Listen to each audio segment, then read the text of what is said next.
The press hall of the Vatican had never been quieter. Beneath its golden arches and ancient tapestries, something colder than silence spread through the air, anticipation sharpened with suspicion.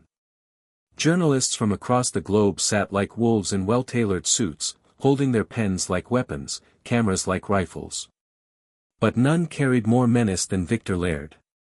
He didn't sit as much as he waited. A predator cloaked in press credentials. He had flown in from London with 2 suitcases. One for clothes, and one filled with questions meant to wound. To him, faith was a spectacle. The Vatican was his stage. And Pope Leo XIV was his target. Victor had brought down bishops, unmasked fraudulent charities, and humiliated theologians live on air. But today, he hadn't come to interrogate a priest. He had come to confront a myth. Across the room, Pope Leo XIV emerged with the solemnity of a man who had wept in more funerals than he had smiled in celebrations.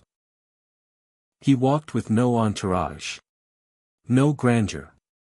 Just the gravity of someone who knew what grief felt like when it slept beside you. His robe was clean, his steps slow. And his eyes carried the weight of 1,000 unspoken prayers. He stood before the world, some calling him a saint, others whispering traitor. The first African pope, loved by the broken, feared by the powerful.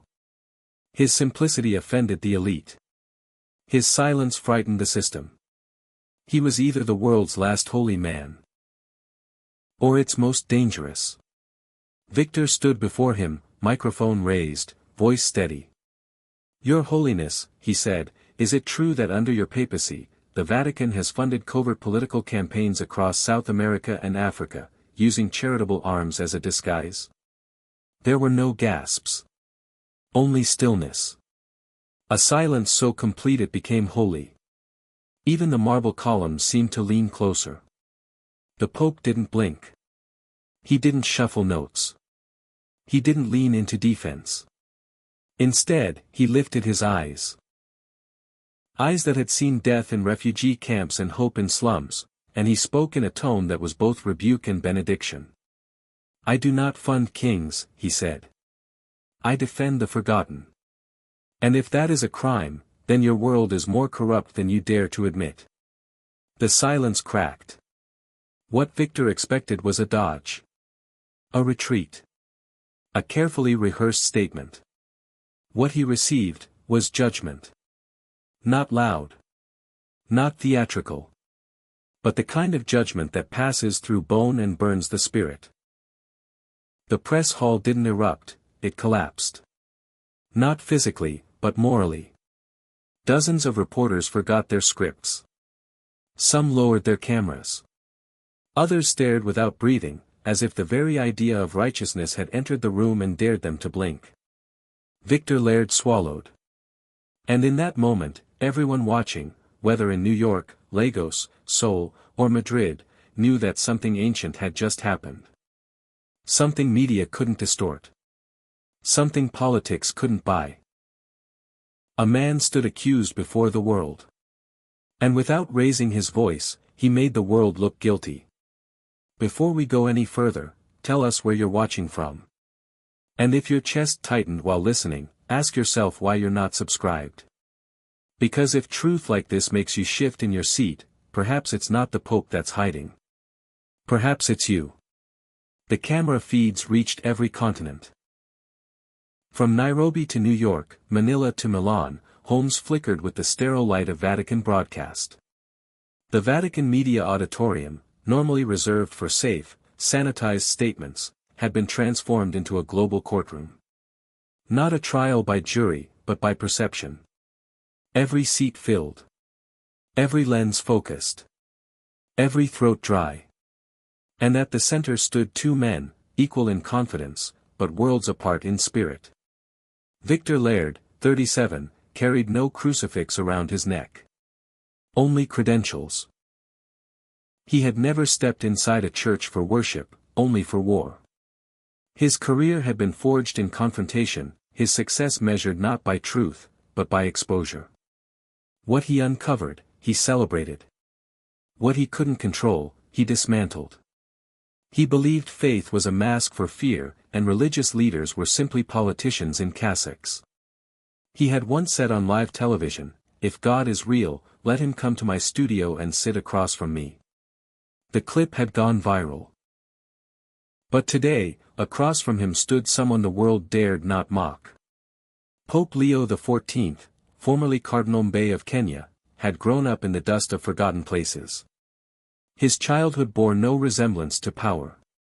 His earliest memories weren't of wealth or ceremony, but of carrying buckets of water at dawn, of sharing a single meal with 6 siblings, of kneeling beside a dying neighbor whose name the world would never learn.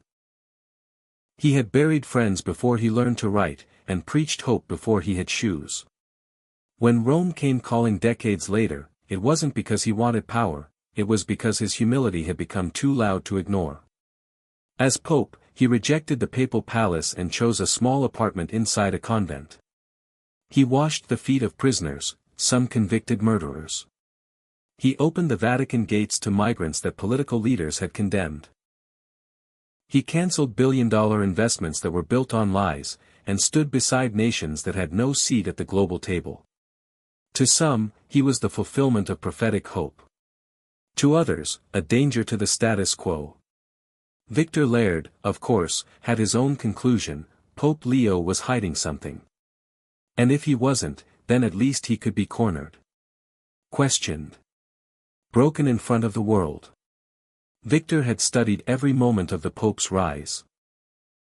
He knew the scandals the Church had buried for decades. He knew how to weaponize doubt and make virtue look like a veil. He believed no man was incorruptible, only clever. And today, he planned to prove it. The auditorium held its breath not just because of the tension, but because of the stakes. It was not just a conversation, it was an intersection of two worlds. The moral center of the global church, versus the sharpest secular mind of modern journalism. And both had come prepared. Behind Victor sat a team of assistants, legal consultants, researchers, each one ready to supply data, images, dates, and names. They believed the Pope had connections to untraceable funds, to operations cloaked in humanitarian aid but tinged with political motive. They came not to inquire, but to indict. But Pope Leo had brought no team. No folders. No defense strategy. Only silence and presence. He looked older in person, but not weaker. He wore his age like armor. His face, though gentle, bore lines not of stress, but of endurance. His hands rested calmly on the podium as Victor readied his next question. And the world leaned in. Not everyone watching had faith, but everyone watching had opinions. To some, this moment would reveal a fraud. To others, it would confirm their reverence. But no one could look away. Because Pope Leo XIV had come to the Vatican press hall not to perform, but to be seen. And Victor Laird hadn't come to interview, but to shake a throne that had stood for 2 millennia. And somewhere between their opposing intentions, truth waited to be uncovered. If you believe grace still has a place in this world, subscribe. But if you doubt it, go to the comments and tell us what's stopping you. Not from the channel, but from grace itself. Victor's voice, when it came, was wrapped in satin. He smiled as he spoke, but it was the kind of smile that knew its own sharpness. Calculated. Warm on the surface, cold beneath. Your Holiness, he began, thank you for allowing this dialogue. It's not every day we see such openness from the Vatican, especially in an age when so many institutions are retreating behind tradition. The compliment was sugar-coated. But everyone in the room knew it masked the blade. Pope Leo nodded, offering no interruption. His eyes remained fixed on Victor, not with suspicion, but with a stillness that unnerved. He waited. Not for approval, but for the truth to show its face. Victor continued. You've become somewhat of a global icon, praised for your humility, admired for your accessibility. You've embraced the poor, rejected opulence, even walked barefoot in refugee camps. Admirable gestures, no doubt. A pause. But with such moral weight comes responsibility. Some would argue, Your Holiness, that silence, in certain matters, can be as dangerous as complicity. He let the sentence hang in the air. The bait was subtle. Not an accusation, yet. But a doorway. He was inviting the Pope to justify himself. To walk into the room Victor had designed, a room built on implication. Pope Leo did not flinch. He leaned forward slightly, the creases on his face unmoving. When a man listens, he said softly, he learns where words should go. And where they would only add to the noise. Victor smiled again, this time with teeth. Well then, he said, let's remove the noise. Directly. Has the Church, under your guidance, provided financial or logistical support to political campaigns in developing nations, particularly those led by controversial figures? A few pens in the audience froze mid-sentence. This was the beginning of the real war. Pope Leo answered with the calm of a man who had nothing to lose and everything to guard. We've given bread to the hungry, roofs to the displaced, and hope to those whose own governments had forgotten them. If that becomes politics in the eyes of some, then perhaps politics needs redefining. Victor tilted his head, feigning curiosity. Beautifully said. But some might argue that when those gestures conveniently align with the rise of certain regimes accused of oppression, that the line between compassion and collaboration begins to blur. Isn't charity, at that point, a shield? A sharper blade this time. But Leo was not caught. He was not defending an institution. He was embodying a principle. Truth doesn't serve comfort, he said. It serves mercy. And mercy rarely asks for permission before it acts. Victor's tone lightened, but the question that followed was more cunning. Some nations where Vatican charities operate have seen sudden political shifts, followed by economic benefits to the Church. Is that merely providence? The Pope did not respond immediately. He let the question breathe. Let the silence deepen its weight. Then, without changing posture, he replied, Providence is not a currency. Nor a transaction.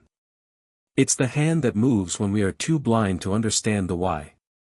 If blessings follow obedience, that is not manipulation. That is alignment. Victor leaned back, lips pressed. This wasn't going as planned. He had prepared for denial. He had prepared for defensiveness. But he hadn't prepared for clarity. And it was clarity, rooted in something older than politics, older than church walls. That was slowly dismantling every trap he had set. Each answer didn't just reply, it redirected. Each word turned the battlefield into a chapel. Pope Leo was not defending himself. He was inviting the room to reconsider what it meant to question someone whose authority didn't come from favor, but from sacrifice. What Victor delivered as confrontation, Pope Leo returned as conviction. And the room, though still filled with noise, cameras clicking, pens scribbling, had begun to shift its center of gravity. Because the man behind the questions had come with strategy. But the man behind the answers had come with truth. Truth doesn't always yell. Sometimes it whispers. If you heard something real here, why haven't you subscribed? Or drop a comment explaining what you're afraid of. Silence speaks, too. Victor's eyes had changed. The charm that had once coated his voice like polish was gone. In its place was something colder. Still composed, but with a blade newly unsheathed. He had played the gentleman. Now, he would play the prosecutor. Your Holiness, he said, we've danced around the language of compassion long enough. Let's speak plainly. The room tightened. Even the air seemed to resist moving. You've met with leaders accused of war crimes, Victor continued. You've smiled beside men who silence journalists, jail dissenters, and rewrite constitutions to stay in power. Are you suggesting the Church now considers tyranny a dialogue partner? He paused, long enough for the question to sting. Or is this the price of influence? Cozy up to the powerful, and call it evangelism? Pope Leo did not answer at once. His hands remained folded gently on the podium. His eyes scanned the hall, not defensively, but deliberately. As if weighing whether the room itself was ready for what must be said. Then, in a voice neither raised nor strained, he spoke. "I've stood in palaces, yes," he said. "But I have also stood in places that reeked of blood and smoke. Places where the air itself groaned. I have prayed beside a girl dying from a bullet not meant for her. I have buried children who never learned to speak. And I have held mothers who forgot how to cry." He looked at Victor. "Not as an opponent. As a soul. I do not sit with the powerful to bless their sins. I sit there because sometimes, the only way to speak light into darkness is to enter it uninvited." Victor did not back down. "Yet your silence is loud, Your Holiness," he pressed. "On abortion, on gender, on the rights of the Church to speak freely in the West, you offer nuance, but not conviction. You speak of inclusion, but where is your boundary? Are you afraid of offending the culture you're trying to convert?" A murmur rippled through the press. But Pope Leo didn't respond with rebuttal. He responded with story. In a refugee camp in Aleppo, he said slowly, "A boy once asked me if God knew he existed. His legs were gone. His parents buried beneath rubble. He was 7. He didn't ask about theology. He didn't ask about dogma. He wanted to know if he mattered." His voice dropped lower. "So I told him, yes. Before the world was formed, God carved your name into his heart." He let the room breathe again, then turned his full body toward Victor. "Debates about morality matter," he said. "But they are not excuses to abandon mercy. If we lose the child while arguing over the doctrine, we have both failed God and served hell." Victor's jaw clenched. He reached for his next weapon.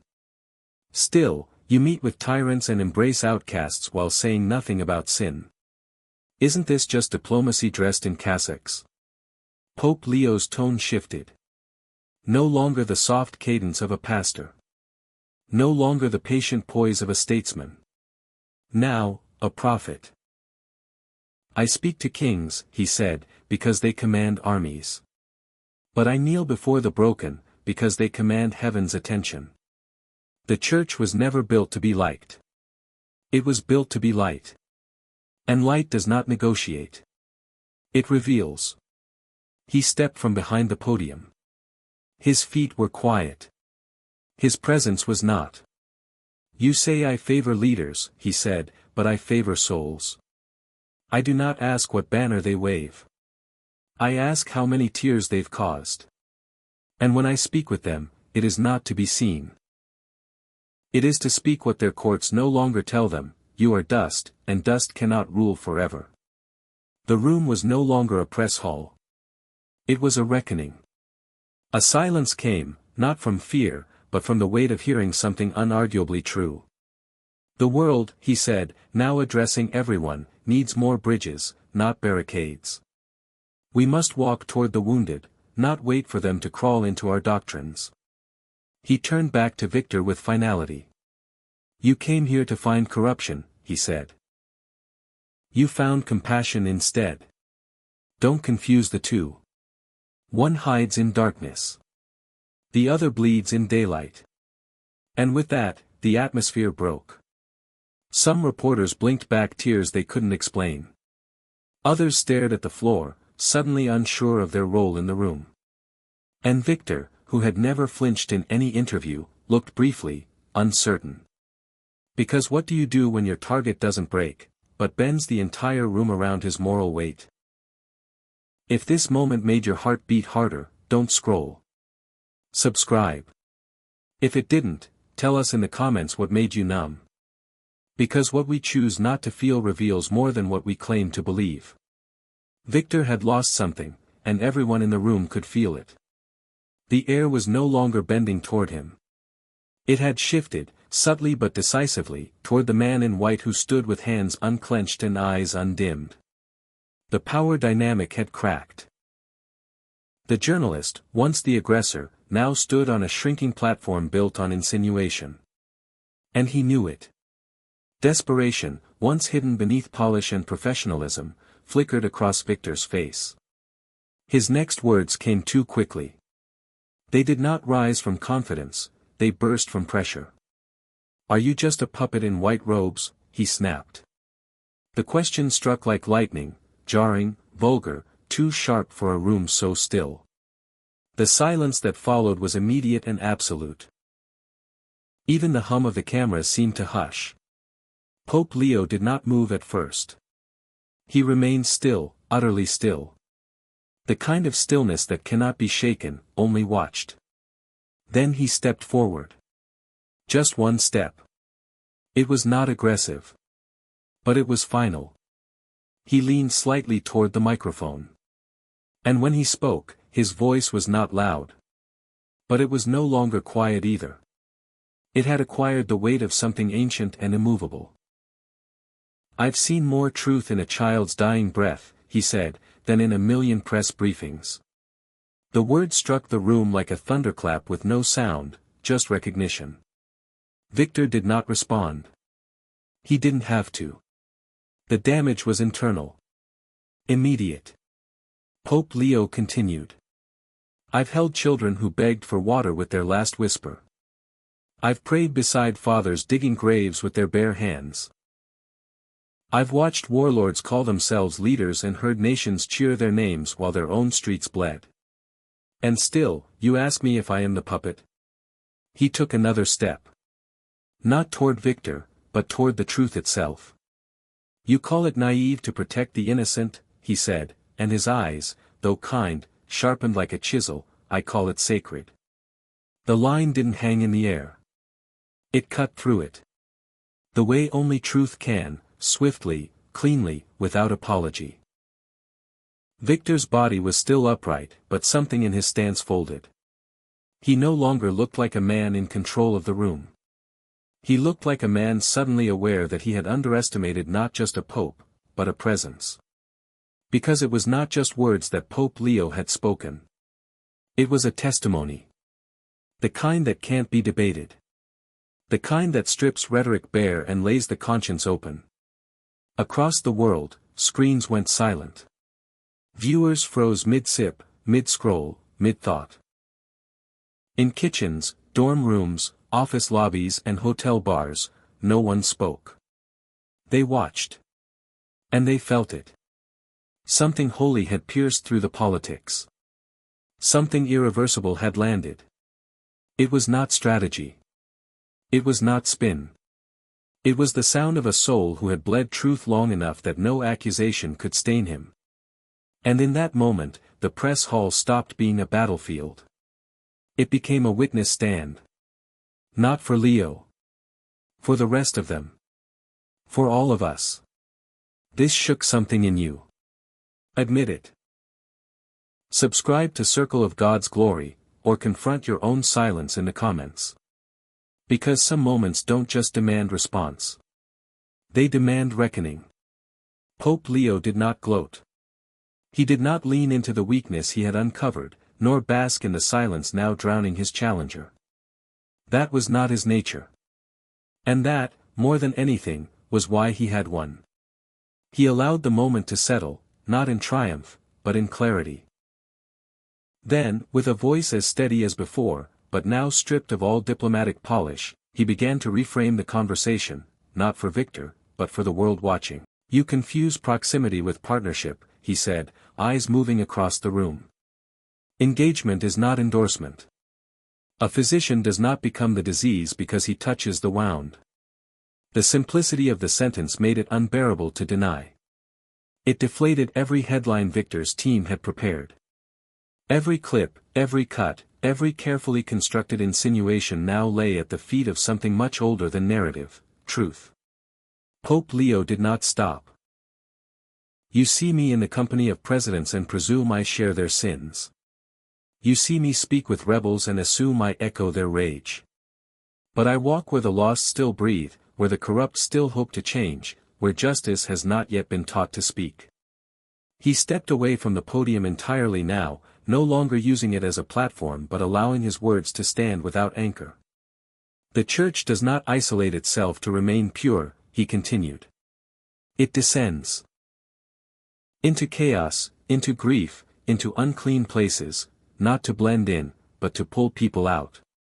Victor shifted in his seat. He didn't speak. There was nothing to say. His notes, once held with precision, now rested limply in his lap. He looked smaller somehow, not physically, but morally. A sharp voice left without argument. Pope Leo turned back to him, not with mockery, not even with pity, but with gentle honesty. You fear what you can't categorize, he said. You want saints to wear halos, villains to wear scars, faith to be predictable. But God has never submitted to man's filing system. The room did not gasp. It exhaled. Slowly. Quietly. As if the collective chest of humanity had been holding its breath, not because it was waiting for someone to win, but because it was waiting for someone to tell the truth. And it had come from a man who refused to fight for applause, and instead chose to bleed for meaning. Pope Leo looked once more at the crowd. Then to the cameras. I do not exist to entertain conflict, he said. I exist to confront despair. If that disturbs the media cycle, then the media should ask itself whether it serves the public, or simply feeds its hunger. A long silence followed. Not empty. Full. Full of thoughts people weren't ready to say out loud. Full of guilt in some, awe in others. Conviction in nearly all. Victor did not respond. He couldn't. Not without exposing the hollowness beneath his posture. His weapon had not been taken. It had been revealed to be wooden. The dismantling had not come through volume, but through vision. Through a moral lens so clear that anything counterfeit shattered on contact. And so the room did what most rooms only pretend to do. It listened. If wisdom like this deserves to be heard, then circle of God's glory is where you belong. If you disagree, show us the courage to say why in the comments. But don't look away in silence. Not now. Not after this. The confrontation had passed, but its echo lingered, like incense after a liturgy, like heat after fire. The room remained frozen in that peculiar kind of stillness that follows not spectacle, but revelation. There were no more questions, yet no one rose to leave. Not even the cameraman dared to blink too quickly. And in that sacred stillness, Pope Leo did something that no strategist would advise. He stopped confronting. He began comforting. His voice, once steady with fire, now softened. Not weaker, but warmer. The edge had left, and in its place came weight. Not the weight of power, but of love. This, he said, not looking at Victor anymore, but at the cameras, is not about a journalist, or a pope, or even this institution. It's about something greater. Something that watches how we respond when pride is exposed and truth is no longer optional. He stepped back toward the podium, placed both hands upon it, and looked downward for a moment. Perhaps to gather, or perhaps to mourn. Then he spoke again. This is about us. About you. About the kind of future we're building while pretending we're just reacting. About what we choose to protect when no one's watching, and what we dare to love when it costs us everything. He reached into the inside pocket of his robe and unfolded a small letter. The kind written not by diplomats or advisors, but by hands too small to hold cynicism. A child sent me this from a refugee camp in northern Uganda, he said. No return address. No last name. Just 5 words beneath a drawing of a cracked water jug. He lifted the paper slowly and read. Papa of the forgotten, come back. His voice trembled, not with emotion, but with burden. She didn't ask for a sermon, he continued. She asked for a presence.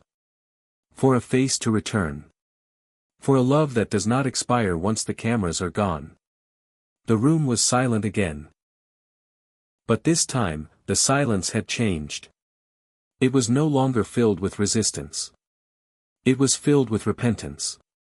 Pope Leo folded the letter carefully, like something sacred, and placed it back inside his robe. Then he lifted his gaze to the crowd, those present and those watching in corners of the world where justice still felt like a rumor. "I have failed at times," he said. "I have chosen quiet when I should have spoken, and spoken when I should have knelt.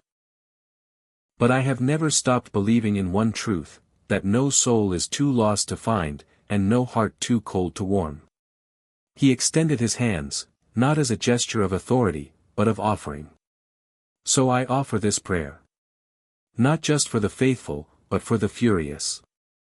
Not just for the pilgrims, but for the skeptics, the tired, the betrayed, the defiant. For the ones who have sworn off hope because of what men like me have gotten wrong. I ask God not to defend me, but to defend your soul from growing numb." There was no applause. No cue for it. Only the quiet rhythm of breathing. The sound of many, many people remembering what they had once believed in. His final words were not loud. But they were the kind of quiet that rings louder than thunder in the hearts of honest people. We are not called to agree on everything. We are called to protect the flame before the night takes it. Unity is not the absence of conflict. It is the decision to bleed together for something greater than control. He bowed his head. Not theatrically, but deeply. And the world bowed with him, even if only in thought. If you felt that shift, if you believe love still matters, subscribe. If you felt nothing, write it in the comments. Don't just vanish. Let your heart speak. Even silence, when honest, becomes a confession. The press room never recovered its rhythm. There were no final questions. No official closing statement. No applause or orderly dismissal. People didn't leave because the event was over, they left because they could no longer carry what the silence had pressed into their chests. Victor sat still, not in defeat, but in the quiet realization that he had not walked into a confrontation. He had walked into a mirror. The journalists packed up their equipment with more care than usual, as if afraid the noise of zippers and bags might disrupt something sacred still lingering in the walls. Even the technicians in the control room whispered, unsure whether what they had just broadcast to the world was an interview or an encounter. Outside, the sun had slipped past its zenith. The Vatican's ancient stones cast long shadows across the cobblestones. Pilgrims didn't cheer. Tourists didn't clap. But strangers exchanged glances that lasted a moment too long, silent acknowledgments that they, too, had been watching. And something had settled into them. Something uncomfortable. Something alive. And now, there is only you. Wherever you are. Whatever screen you're holding. However loud your life was before these words reached your ears. The question remains. What would you have said if you were in that room? Would you have challenged the Pope? Would you have defended him? Would you have spoken at all? Or would you have, like most, simply listened, unsure whether your doubts were being confirmed or your soul was being called? This was never about Catholicism. Never about politics. Never even about power. It was about conscience. About what happens when truth walks into the room without armor, and asks, "Are you still listening?" So let your voice be heard. Respectfully. Honestly. Tell us in the comments what struck you, or what didn't. Tell us where your heart aligned, or where your resistance dug in. There's space for you here. But not for silence disguised as strength. And now, one final thing.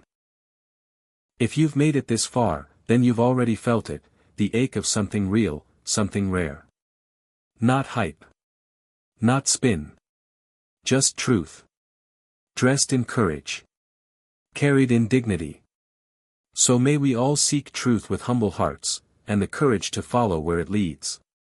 Even if it takes us into questions we weren't ready to ask. Even if it brings us face to face with what we once dismissed.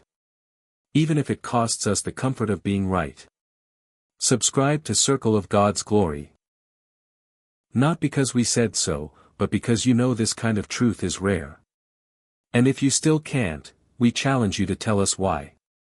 Because silence, in the face of truth, is never neutral. It's just afraid.